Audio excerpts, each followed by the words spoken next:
እናት ወርቅ ናት ይላሉ። በዚህ አልስማማም። የእናት ማርኬት የለም፣ በብር አትገዛም። በህይወታችን ብዙ ጊዜ አንድን ፈተና አለፍን፣ በቃ ተሻገርን፣ ጨረስኩት፣ በቃ ይሄኛውን ተገላገልኩ ብለን ተሟሙቀን በሰላም ልንቀመጥ ስንል ትንሽ ከማረፋችን ደግሞ እንደዚህ እንደረግና ወደሚቀጥለው ቻሌንጅ እንገባለን። ያንን አለፍኩኝ፣ ያንን ተሻገርኩ፣ በቃ እስከመቼ ደግሞ ሌላ ፈተና በህይወቴ ይመጣል እንዴ ብለን ብዙ ጊዜ ጥያቄ እንጠይቃለንና ወደሚቀጥለው ቻሌንጅ አለፍነው እንድንበስል ነው። ለመብሰል የግድ በእሳት መነካት ያስፈልጋል። አንድ ነገር ጥሬ ነው የሚባለው እሳት ሳይነካው ሲቀር ነው።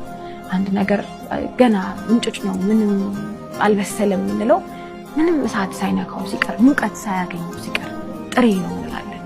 ለመብሰል በእሳት መነካት ግድ ነው። ለመብሰል ያልበሰለችው ያችን ሳይድ፣ ያችን ክፍል፣ ያችን ፓርት በእሳት ማስነካት ግድ ነው። ስለዚህ በህይወታችን የሚገጥሙን የትኛውም እሳቶች፣ የትኛውም ፈተናዎች፣ የትኛውም ቻሌንጆች፣ የትኛውም እንቅፋቶች ለመልካም ነው እኛ ጋር የሚመጡት፣ እንድናድግበት፣ እንድንለወጥበት